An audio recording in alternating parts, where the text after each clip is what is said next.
Did you ever wonder why your favorite guitar tone from playing at home doesn't work in a live situation? Well, there's something you can do about that.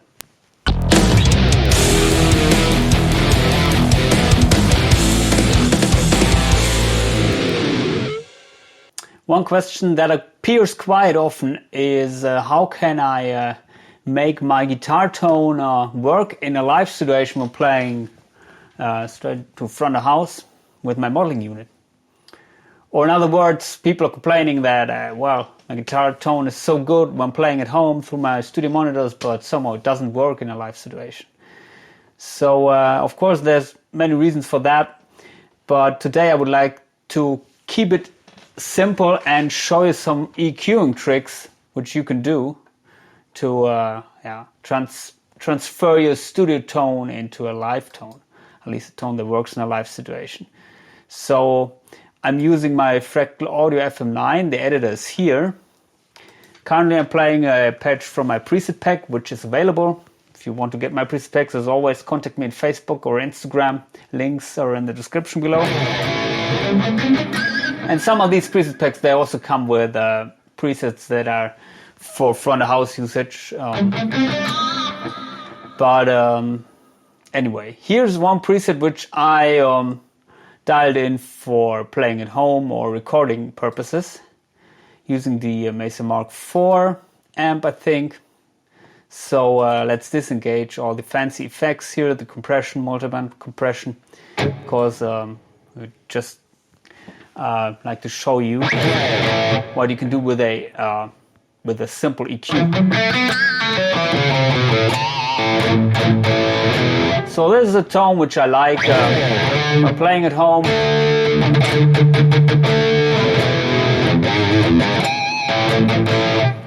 And it's very saturated, at least with my setup.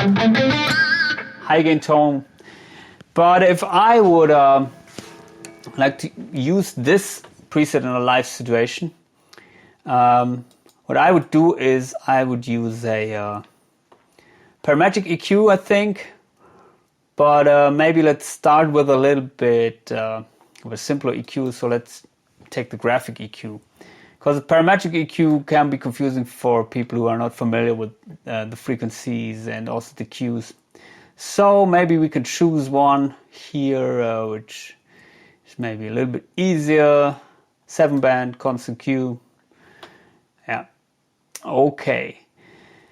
And the first thing which I would like to address is that the guitar is mostly living in the mid-range. So I would say roughly in between 100 Hertz and maybe 4K. So as you can see, this is addressing the frequencies which are important for the guitar. But the lower frequencies, they can be cut off with using a low cut. For example, here in the cap section, and also the high frequencies above that, they can be cut off with a high cut. So the first thing which I would like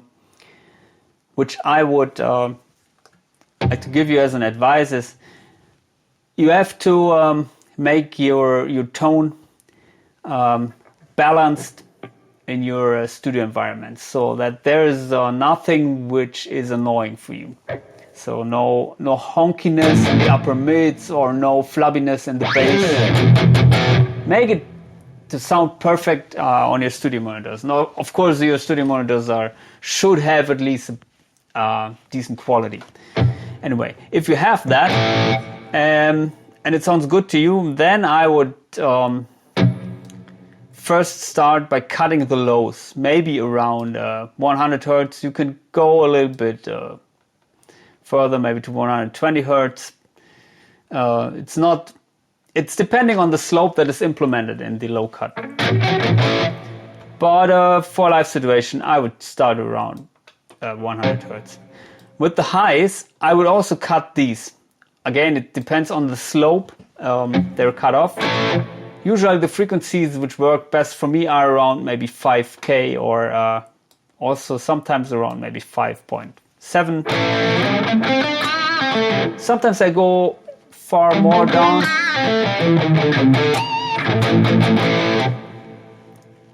So these are working here. Of course, as I'm using currently 2 caps, I have to do it for both IRs here. Make sure that you're doing this. And that will help you a lot, because in most situations I think people tend to dial in a tone that is too scooped for live usage, or in other words, it has too much bass and high frequencies. But that said, it's not everything you have to do, because if your guitar tone is too mid-focused, it's also not helping. Because for most well, heavy rock situations, you want to have a guitar that is fat in the mix, but not well, not annoying. So not too honky or too I mean, too boxy sounding.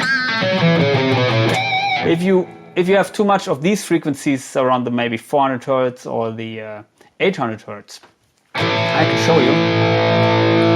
For example, the 800 Hertz.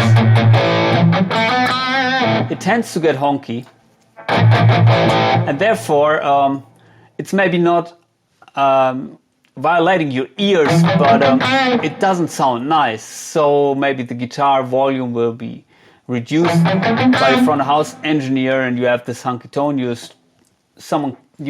will be heard in the mix, but it doesn't sound good. In other words, if you are taking these mids out a little bit, especially if you're boosting this region with a pedal, which is typically boosting this region in front of the amp. For example, take this out, and then you have a wider tone. You can get lost in the mix if you do it too much, but as a result, you can also, or you can raise the overall volume of the guitar. And guitar tone sounds nice, and you can really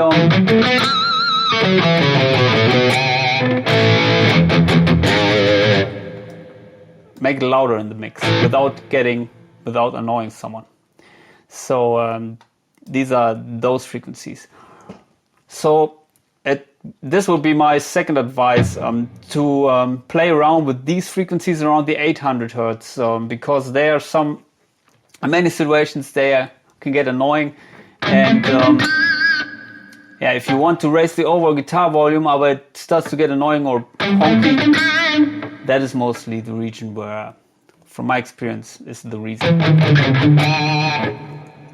Of course, if you feel your guitar to have too much bass frequencies, as you are cutting everything below 100 Hertz already, maybe it's here in the lower mid region, as I would call it, so around the 200 Hertz.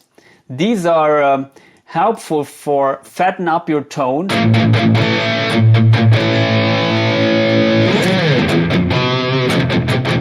But if your tone is still too bass heavy, then I would recommend to reduce these.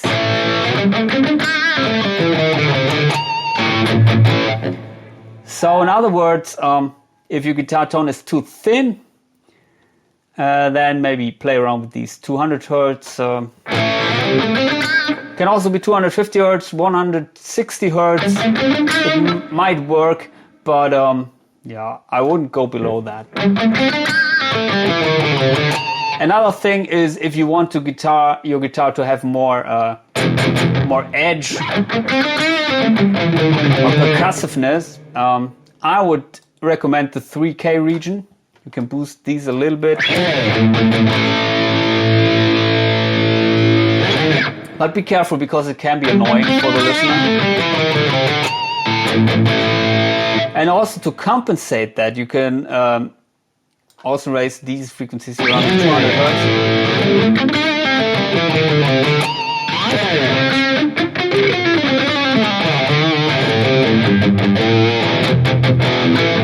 So as you can see, I'm just focusing on these frequencies, maybe in between 200 and 3K for the whole guitar tone. And nothing below that, nothing above that. And that works for most situations, at least for most front of house systems which I was playing on. Can reduce these more here. But actually the cutting highs and lows which I showed you before, that should do most of the job. So in other words, first start to cut the highs and lows, and I said around maybe 100 Hertz and maybe 5K, and then listen closely. If it's too honky, it's maybe this region here around the 800 Hertz, so reduce it. Also, if you want to raise the overall volume of the guitar,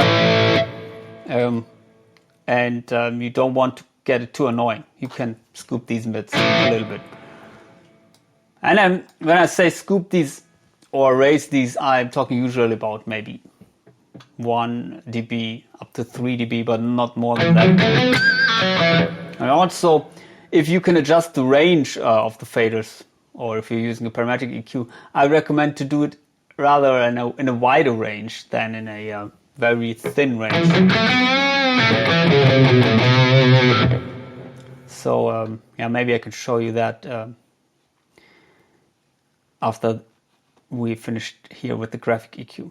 So yeah, these are the 800 Hertz, 200 Hertz. Around the 200, it's important for the fatness of the guitar, so the bass frequencies, 3K, and everything in between here. The 1.6, it can also get honky. The 400 Hertz, it can get boxy. So maybe people tend to raise these frequencies around maybe 2K or 1.6K. For these chugging tones. It depends on what you like, but for leads, or in other words, the chug frequencies are they are here, but they are more or less percussive frequencies, so they're not contributing to the pitch of the note. And if you're playing leads, like me most of the time, these percussive frequencies, they're not helpful at all. So usually I don't raise these. If you're a rhythm player, maybe it can help. 400 Hertz, these frequencies are important for the pitch of the note, but it can get very boxy.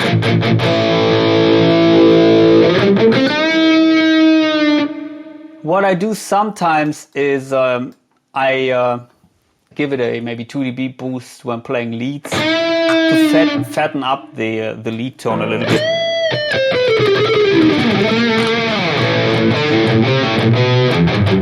But if you're playing chords or power chords, I don't find these frequencies to be helpful.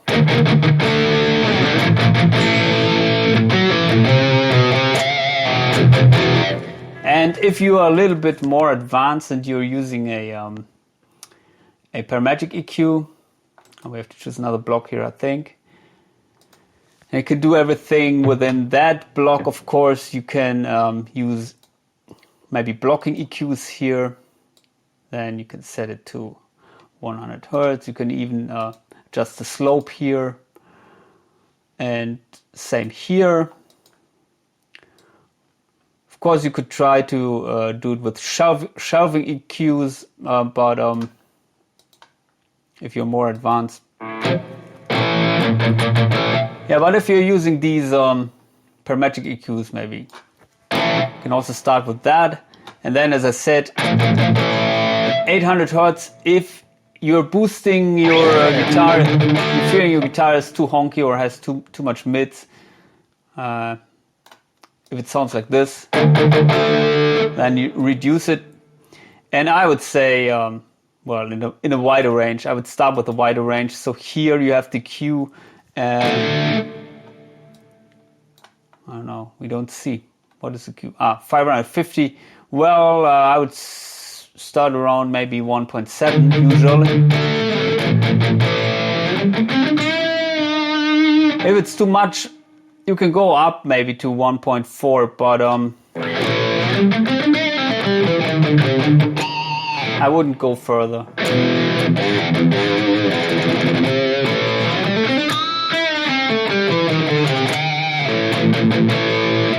And then if you feel your guitar is maybe loud enough but a little bit too thin, yeah, you can try to raise maybe the 200 Hertz or the 160 Hertz. Maybe let's start also around here, maybe the 7.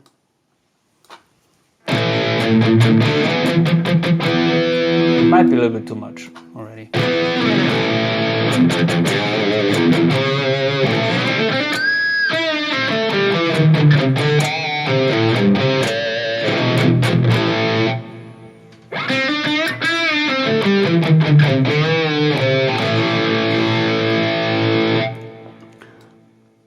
Can also be necessary to